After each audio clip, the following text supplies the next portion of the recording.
April 1945. The war had ended here. At least, that's what the sound of silence suggested. In a small German town near the Rhine, the church bells hung motionless. The windows were broken, the air smelled of plaster and burned oil, and the people waited. Then came the trucks. Olive-drab American vehicles, marked with white stars, rumbled through narrow cobbled streets that had once echoed with German marching songs. Soldiers stepped out with buckets, brushes, and tins of white paint. Not weapons, not explosives, just paint. At first, no one understood. The town's priest watched from a doorway, coat buttoned against the cold. Civilians peeked from shattered windows as the Americans climbed ladders and began painting over the blackened church walls. Broad, deliberate strokes of white, covering soot, shell scars, and faded swastikas still etched in stone. Some saw it as cleansing. Others saw it as humiliation for a nation defeated and a people still clinging to fragments of their past. Even paint could wound, because this was not destruction. It was transformation, imposed by the victors. By the spring of 1945, the map of Europe was dissolving. The Third Reich, once spread from the Atlantic to the Caucasus, had collapsed into pockets of desperate defense and empty towns filled with civilians who no longer believed the speeches broadcast from Berlin. The Allied front lines rolled through Western Germany like a tide, not with explosions anymore, but with movement, the heavy, inevitable progress of victory. From Aachen to Cologne, and south toward the Moselle, the U.S. First and Third Armies were advancing through a land already pulverized. Churches, schools, and municipal halls stood roofless or burned. Bridges had been dropped into rivers. Streets were cluttered with household furniture, bicycles, and sometimes the bodies of those who had refused to leave. In the chaos of occupation, the U.S. Army faced a different challenge, not how to conquer, but how to govern. By late March 1945, General Eisenhower had authorized the formation of military government detachments, small units of American officers and civil affairs specialists whose orders were to bring order, sanitation, and basic administration back to the shattered German towns. Each detachment carried engineers, interpreters, and sometimes a chaplain. They were instructed to restore essential services, prevent disease, and neutralize Nazi symbols. The phrase, neutralize Nazi symbols, was open to interpretation. In practice, it often meant removing banners, flags, and propaganda from public spaces. But in some towns, especially those where the swastika or SS rune had been carved into public buildings, the task required more visible acts of removal. Paint, plaster, or demolition became tools of denazification. When the American civil affairs units entered the Rhineland and Bavaria, they found churches that had been used as more than houses of worship. During the war, many German parishes had become centers of community propaganda, with portraits of Hitler hung near altars or inscriptions thanking the Führer for victory. As American soldiers saw it, these were not just churches. They were architectural witnesses of a regime that had fused politics and faith. To the Americans, repainting or cleaning the churches seemed harmless, even restorative. Whitewash was a symbol of renewal, of returning the sacred to its original purity. It covered the blackened smoke stains left by bombings, erased the symbols of a fallen ideology, and replaced the imagery of defeat with a neutral, peaceful surface. But to many Germans, the act struck deeper. For those who remained, the old, the widows, the children. The church was the last standing piece of their former world. When Americans began repainting it, they saw not kindness, but intrusion. In their minds, the victors were not cleansing. They were rewriting. Every stroke of white paint over a stone cross, a banner, or a wall felt like a statement. You have no say left in your own house. American officers wrote reports describing civilian resentment toward even simple repairs. One civil affairs memorandum from April 1945 noted, Local population shows signs of shock when restoration work is initiated without prior explanation. Church repainting especially provokes emotional response. The shock was understandable. For years, Germans had been told they were the chosen, the builders of a 1,000-year empire. Overnight, they had become subjects of occupation, stripped of authority, language, and pride. The Americans, in turn, were trained to see themselves not only as soldiers, but as rebuilders of civilization. That clash of identity, conqueror versus caretaker, played out in every town square, every schoolyard, and every church wall they touched. In the ruins of Europe, even the color white could divide victors from the defeated. And yet, what happened in those churches was not random. It was part of a deliberate, methodical process. A quiet policy designed to cleanse, document, and rebuild. A process that had begun long before the first brush ever touched stone. The order to restore essential services in occupied Germany had an invisible second layer: the battle for hearts and minds. Even before the war's end, American strategists within the Civil Affairs Division, SEAD, and the Office of Military Government for Germany, OMGUS, understood that physical reconstruction alone could not rebuild a society that had been morally poisoned. The walls had to be cleaned, but so did the symbols upon them.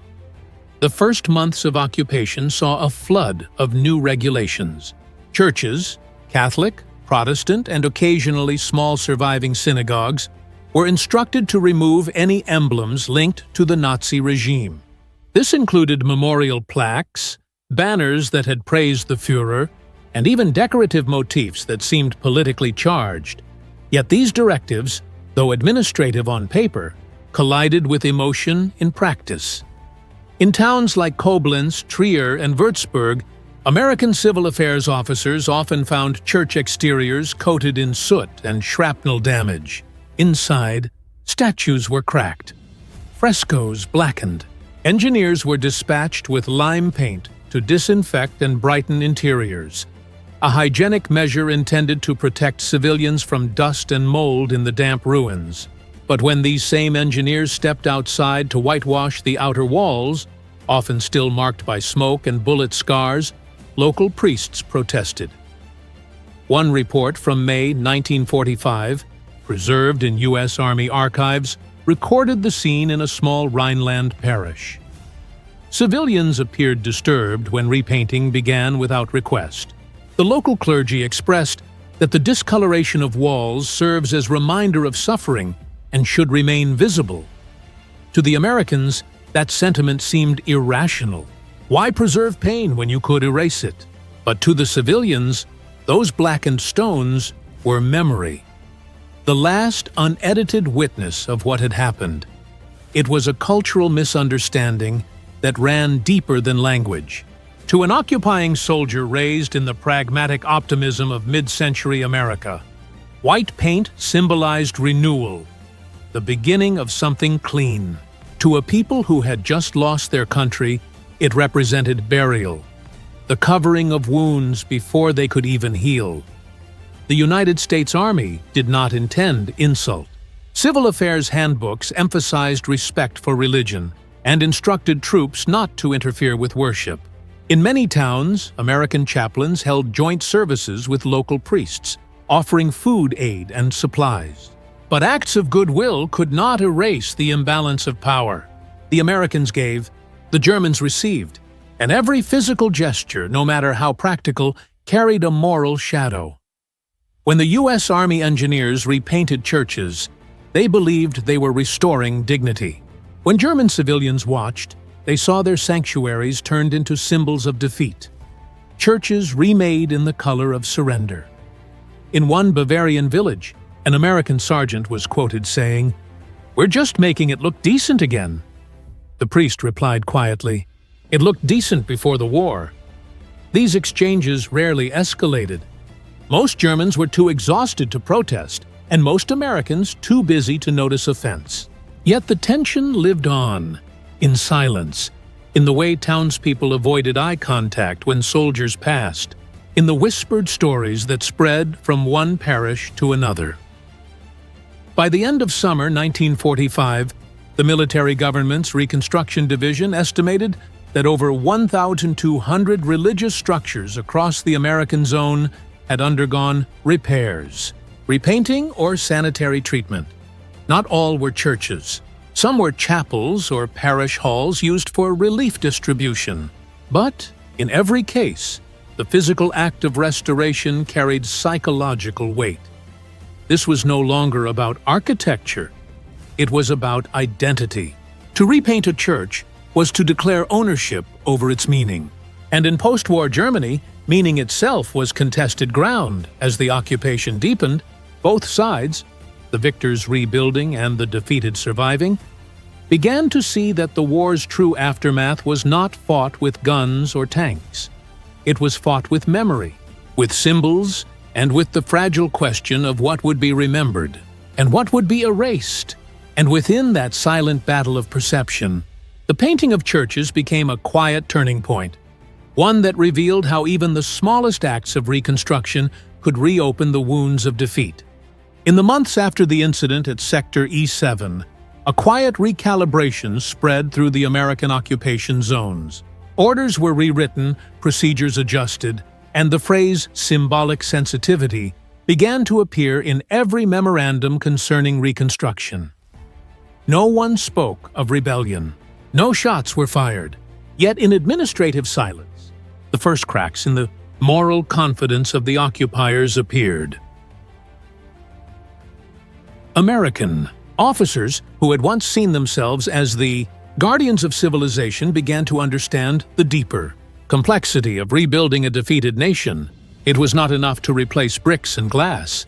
One also had to navigate the invisible terrain of dignity.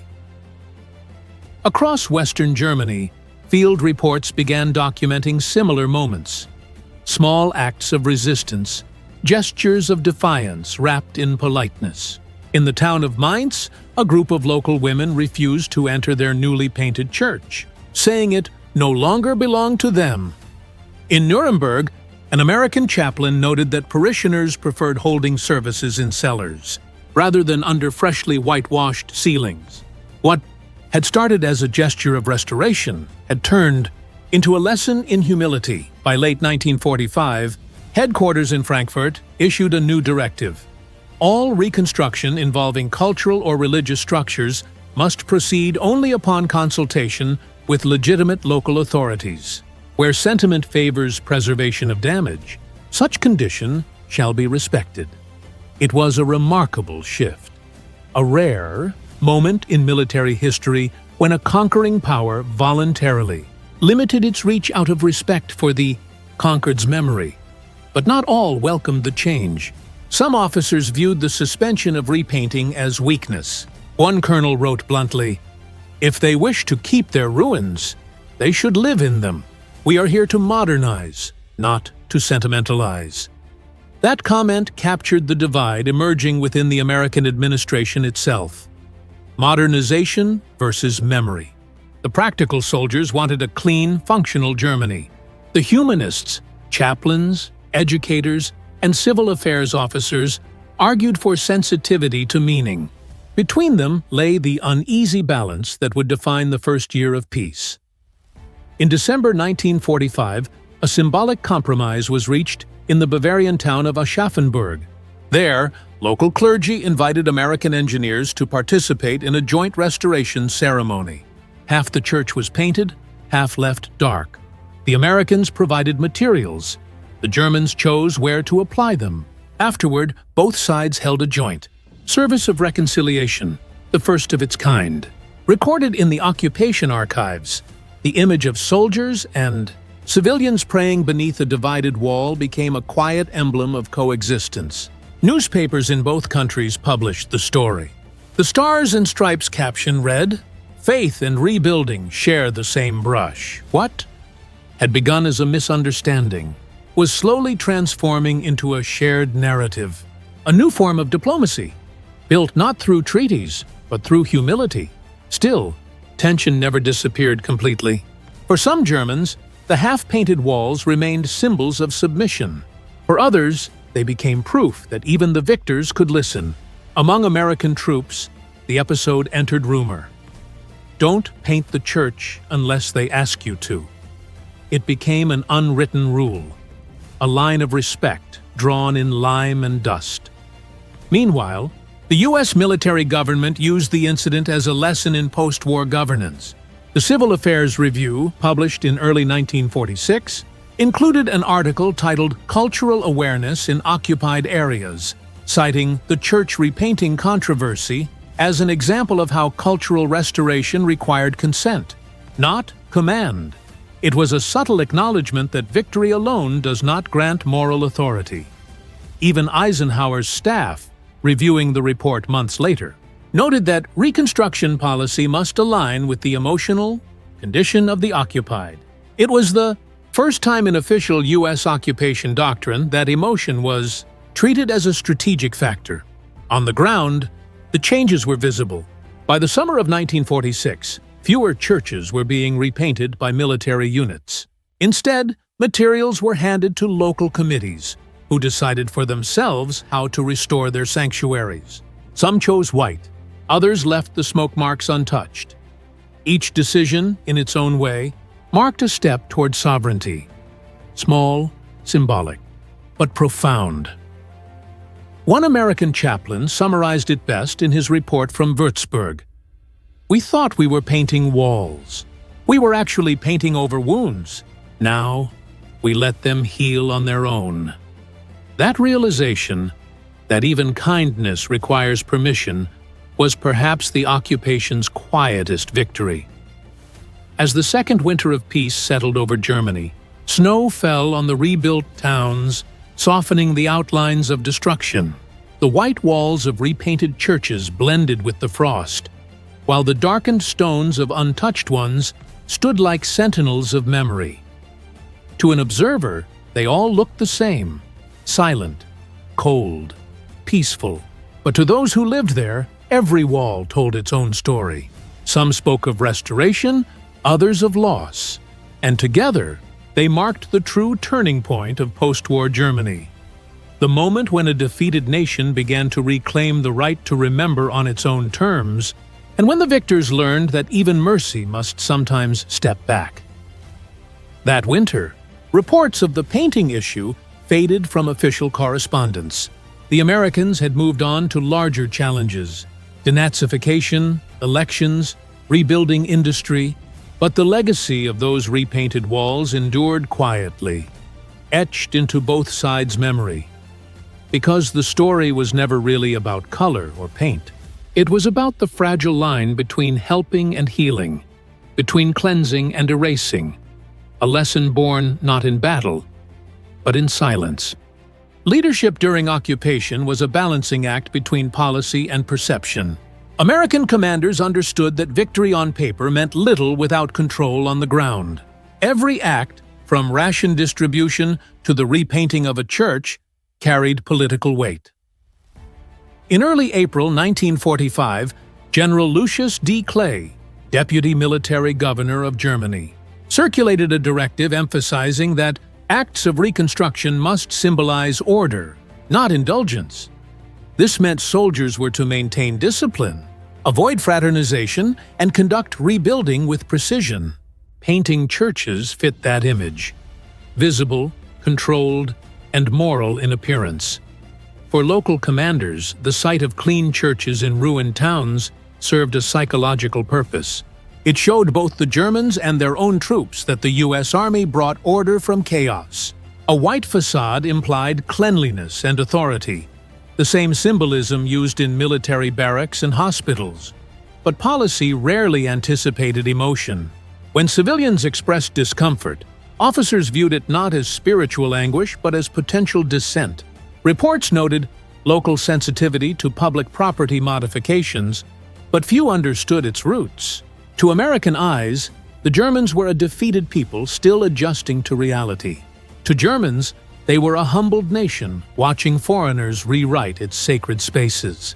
In one post-war interview, Colonel Frank Keating, who oversaw civil affairs operations in Hesse, reflected, "We thought rebuilding churches would win their trust. It didn't. It made them remember they'd lost control. That remark captures the paradox of occupation leadership. Every good intention risked appearing as domination. The Americans wanted to demonstrate moral superiority through acts of repair. Yet, those same gestures reminded the locals that their future depended on the hands of strangers. For the first time, victory felt uncomfortably like rule. Inside Germany, what remained of the old administrative machinery, mayors, clergy, police, was being restructured under U.S. oversight. The Nazi Party had been dissolved. New councils were forming, often led by people with unproven loyalties but necessary experience. To these local officials, the painting of churches presented a dilemma. They were told to cooperate with the Americans, but also faced pressure from civilians who viewed collaboration as betrayal.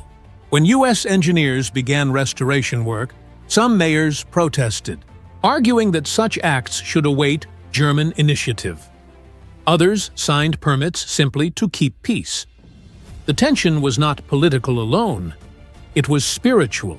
Many pastors and bishops feared that American influence would reshape German religious identity.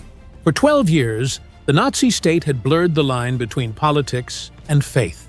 Now another power was drawing new boundaries, deciding what parts of the old world could remain visible. A Bavarian parish record from July 1945 recounts a local council debate. It is not the paint we fear, but the forgetting that follows it. Even as they submitted to Allied orders, these administrators began preserving their own versions of memory. Parish clerks documented each modification, recording who ordered the repainting, when, and why. These notes, small acts of quiet resistance, ensured that the history of defeat would remain traceable, even beneath the new white walls. Some German architects later remarked that this period marked the beginning of reinterpretation architecture, when restoration became not merely physical repair, but negotiation of meaning. The Americans may have applied the paint, but Germans would determine what the act meant in the long run. At its deepest level, this story is not about architecture or policy. It is about how war reshapes the meaning of morality itself. The Americans saw their mission as redemptive, to cleanse a corrupted nation and rebuild it in the image of democratic order. To them, painting a church was symbolic purification, a gesture of moral hygiene after the horrors of Nazism. But morality viewed from the ground looked different. For German civilians, especially the faithful, the sight of foreign hands repainting their sanctuaries raised an unspoken question. Who owns redemption? In philosophical terms, the event embodied a conflict between moral intention and moral perception. The same act, cleansing, could be read as renewal or as erasure, depending on who held the brush. Post-war theologians in Germany later wrote about this phenomenon as the white silence, the tendency to cover visible guilt with visible purity. It was not an accusation against the Americans, but a metaphor for the German psyche itself. The whitewashed church walls became mirrors. What they reflected was not only foreign paint, but the nation's own desire to hide from its past. In one American field report, an unnamed chaplain recorded a haunting scene. A woman knelt by the steps while we painted. When I asked if she wished us to stop, she said, "No, but leave one corner dark, so we do not forget." That simple request captured the essence of the entire occupation. Between guilt and cleansing lay remembrance, the fragile line that defines civilization after war. By the end of 1945, most churches in the American zone stood repainted, repaired, and reopened. The Americans believed they had restored faith. The Germans knew they had inherited new scars, cleaner, brighter, but still theirs. History would remember it not as an order, but as a lesson, a reminder that even mercy, when administered by the victorious, can look like judgment to the defeated. The painting of churches had begun as logistics, evolved into symbolism, and ended as philosophy. But for both sides, the true turning point was yet to come.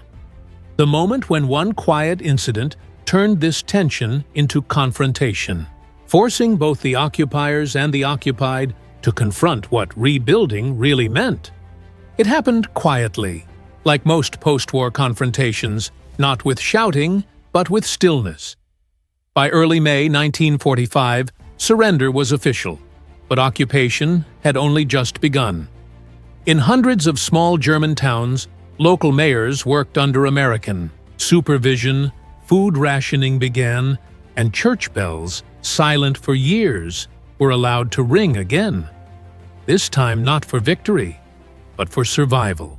In one such town along the Moselle River, its name recorded in U.S. civil affairs logs as Sector E7, American engineers arrived to carry out routine decontamination and repair. The structure chosen was a church that had been partially damaged by artillery. Its roof had collapsed on one side, but the walls still stood firm. For the engineers, this was another line on a checklist. They unloaded paint, lime, and brushes. For the townspeople, it was the heart of their world.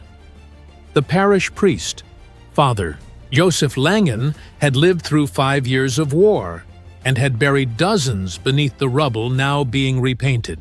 To him, the soot on the stone was not dirt. It was memory, the mark of each bomb that had fallen. When the soldiers began painting over the church's facade, Father Langen stepped outside. He did not raise his voice. He simply stood at the base of the ladder and asked through an interpreter, "What are you doing?" The American sergeant, confused but polite, replied that they were helping to restore the town's morale. The interpreter's translation hung in the air, helping to restore morale. The priest shook his head. This wall does not need cleansing. It needs truth. Witnesses later recalled how the men hesitated. They had orders, but they also had eyes. They could see the people gathering behind him. Widows in dark coats, children clutching their mothers' skirts, faces thin and pale from hunger. The paint tins stayed open. The brushes dripped white. An officer eventually stepped forward, insisting they proceed. The orders were clear. The Americans resumed their work. The priest said nothing more. He simply removed his hat, knelt at the steps, and prayed. That image, a single man kneeling before a freshly whitewashed wall, spread quickly through nearby towns. Within days, reports from other civil affairs sectors mentioned civilian reluctance to permit exterior church repainting. A cable from Frankfurt requested clarification from higher command. The reply came swiftly.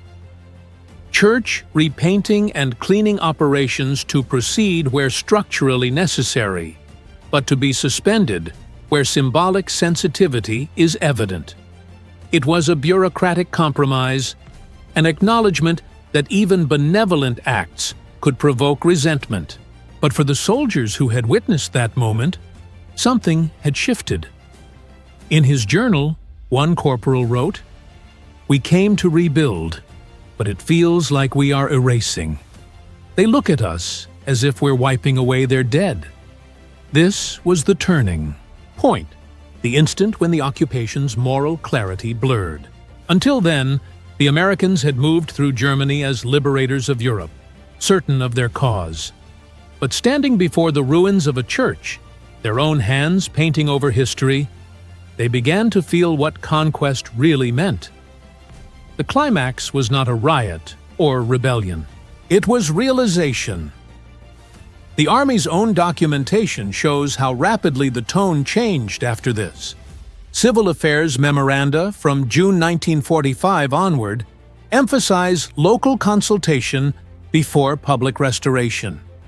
New guidelines instructed engineers to coordinate with clergy and councils to prevent misinterpretation of reconstruction activity.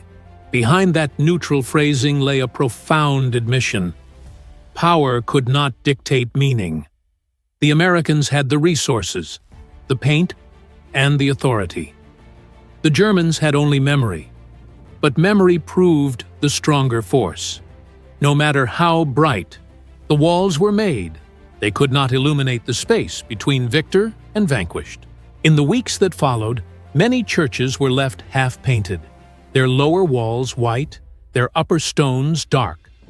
It became an unspoken compromise: cleanliness below, remembrance above.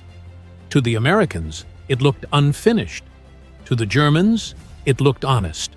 One photograph taken by an Army Signal Corps cameraman in July 1945 shows such a church, pristine white at the base, blackened at the steeple. The caption reads simply, "Restoration work suspended, local objection noted." That image would later appear in post-war German newspapers, framed not as occupation policy, but as a symbol of duality, the meeting of guilt and grace, of surrender and survival. The act of painting had begun as routine engineering. Now it had become a dialogue, one that neither side could win, only endure. And as summer deepened into the uneasy quiet of occupation, the Americans learned that rebuilding a nation was not just about bricks, food, or order. It was about respect, the invisible material that holds peace together. That moment, a kneeling priest, a halted brush, and an order quietly rewritten, marked the moral center of the story. But the tension did not end there.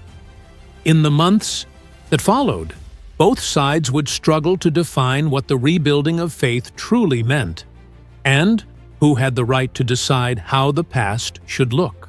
In the spring of 1945, Germany was a land of ghosts still walking. Every home had lost someone: a son in the east, a husband at the Rhine, a father in an air raid. The survivors were mostly the very young and the very old, both too tired to resist and too proud to forget. To them, the arrival of Americans brought not just liberation, but disorientation. The uniforms were different, the language foreign, but the presence, the authority, felt hauntingly familiar.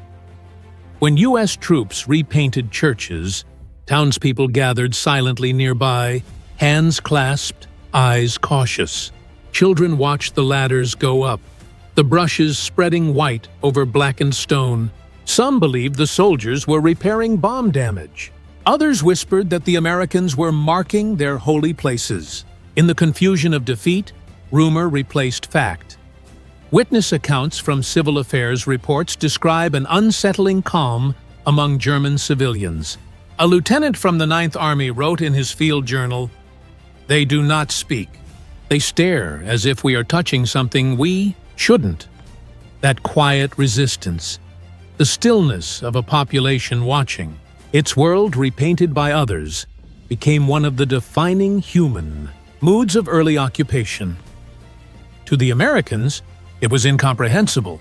They had crossed an ocean, lost friends, liberated concentration camps. Their idea of rebuilding was moral as much as material.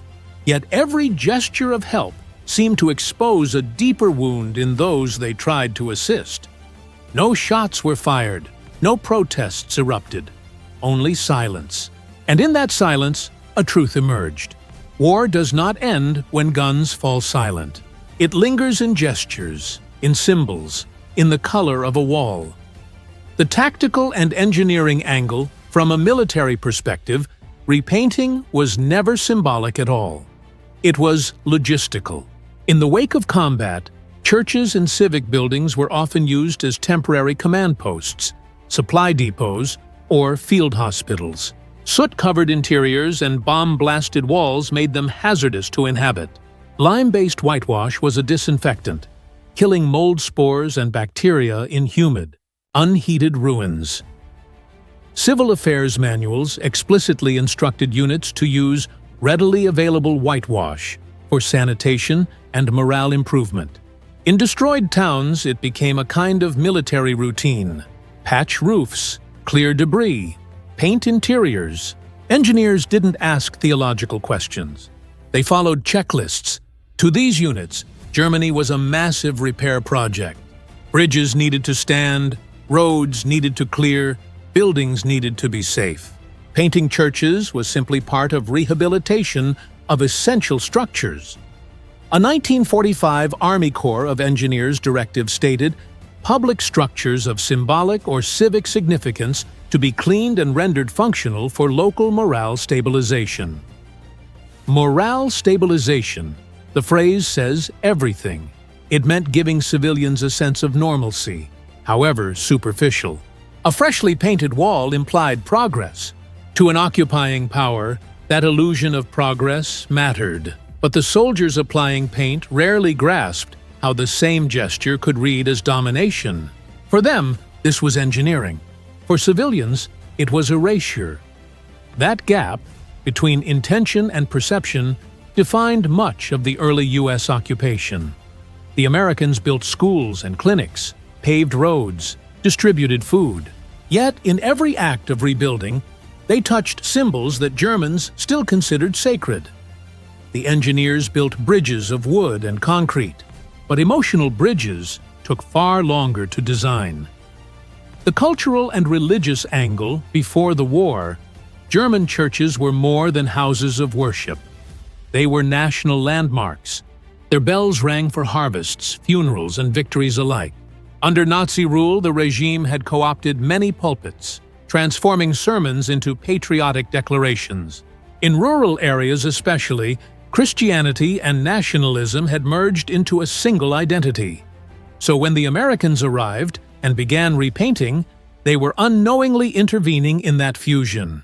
They weren't just restoring walls, they were dismantling a narrative. To German civilians, the damage on church walls was sacred evidence, scars from Allied bombings, but also symbols of endurance. Repainting them felt like rewriting the memory of what the town had survived. In one report from the military government in Bavaria, a local bishop expressed this tension directly. "Our sanctuaries must stand as they are, wounded like our people." But American chaplains saw it differently. They viewed reconstruction as a gesture of peace. To them, God's house should not remain charred. One chaplain, Captain Raymond Broderick, wrote home to his wife, "We painted the old church today. It gleamed like new snow." The people watched in silence. I could not tell if they were grateful or afraid. That duality, gratitude or fear, encapsulated the cultural gap between conqueror and conquered. Both sides sought redemption, but through opposite means. For Americans, renewal required cleansing. For Germans, it required remembrance. And as more churches were restored, a quiet divide deepened. One side repainting history in white, the other clinging to its gray.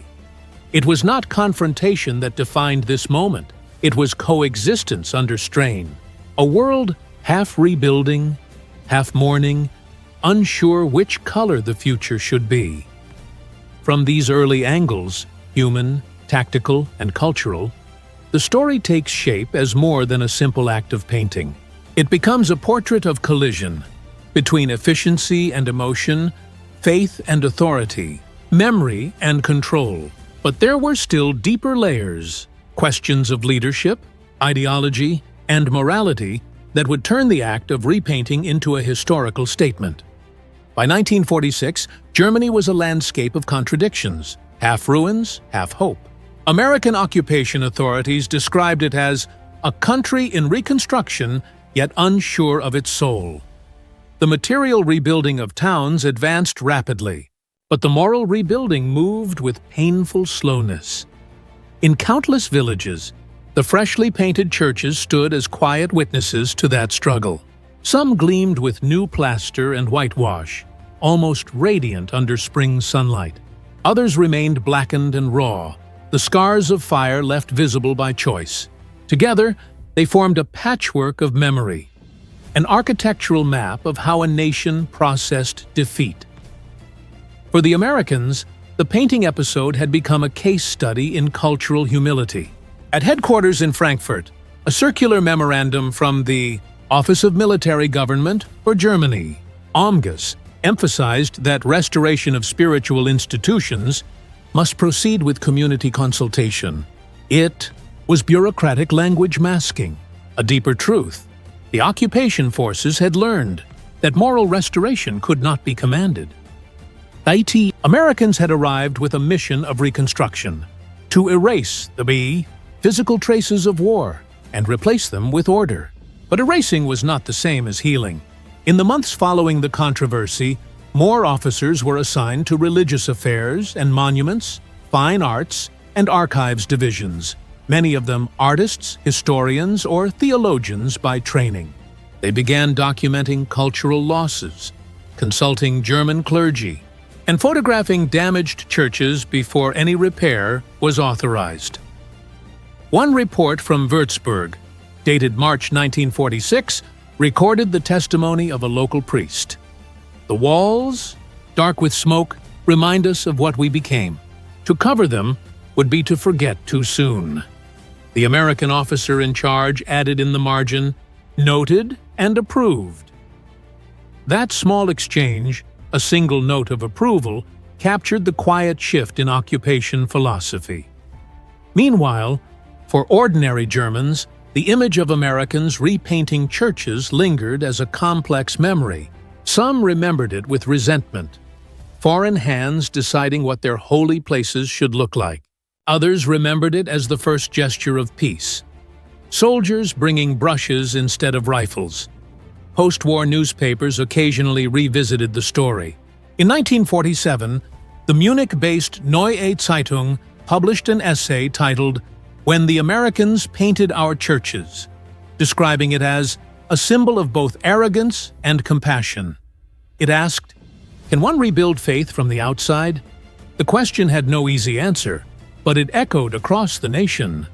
Sociologists studying early post-war attitudes found that such cultural gestures, repainting, renaming, rebuilding, often carried deeper emotional weight than political decrees. For many Germans, the sight of a restored church became a measure of dignity. For others, it was a reminder of powerlessness. In Washington, however, the story took on another form. In internal U.S. Army educational films shown to occupation personnel, the church repainting controversy was cited as a lesson in cross-cultural governance. One narrator explained, "Victory does not entitle us to rewrite memory. Rebuilding must honor what the people choose to remember." Those were extraordinary words for their time. A direct acknowledgement that moral authority required restraint. The transformation was subtle but enduring. By 1948, as the Marshall Plan began, American policy across Europe increasingly prioritized local autonomy. Reconstruction funding was tied to consultation with community leaders, artists, and architects. What had started as a dispute over paint had evolved into a foundational principle of post-war democracy: reconstruction by consent. Even the churches themselves reflected that evolution. In the Rhineland, some congregations left a single patch of unpainted wall in every restored building, a permanent scar, intentionally preserved. Others commissioned plaques that read simply, "Destroyed 1945, restored 1946, remembered forever." For historians, those walls became living archives, blending ruin and renewal in one frame. They testified to a moment when Germany's rebirth began not in factories or parliaments, but in the quiet decision to let memory breathe. And yet, amid that new sensitivity, a question lingered: how long could a defeated nation live among its ruins? Could remembrance coexist with progress? The Americans, now entering their third year of occupation, would soon face a new dilemma: how to transition from moral caretakers to political partners.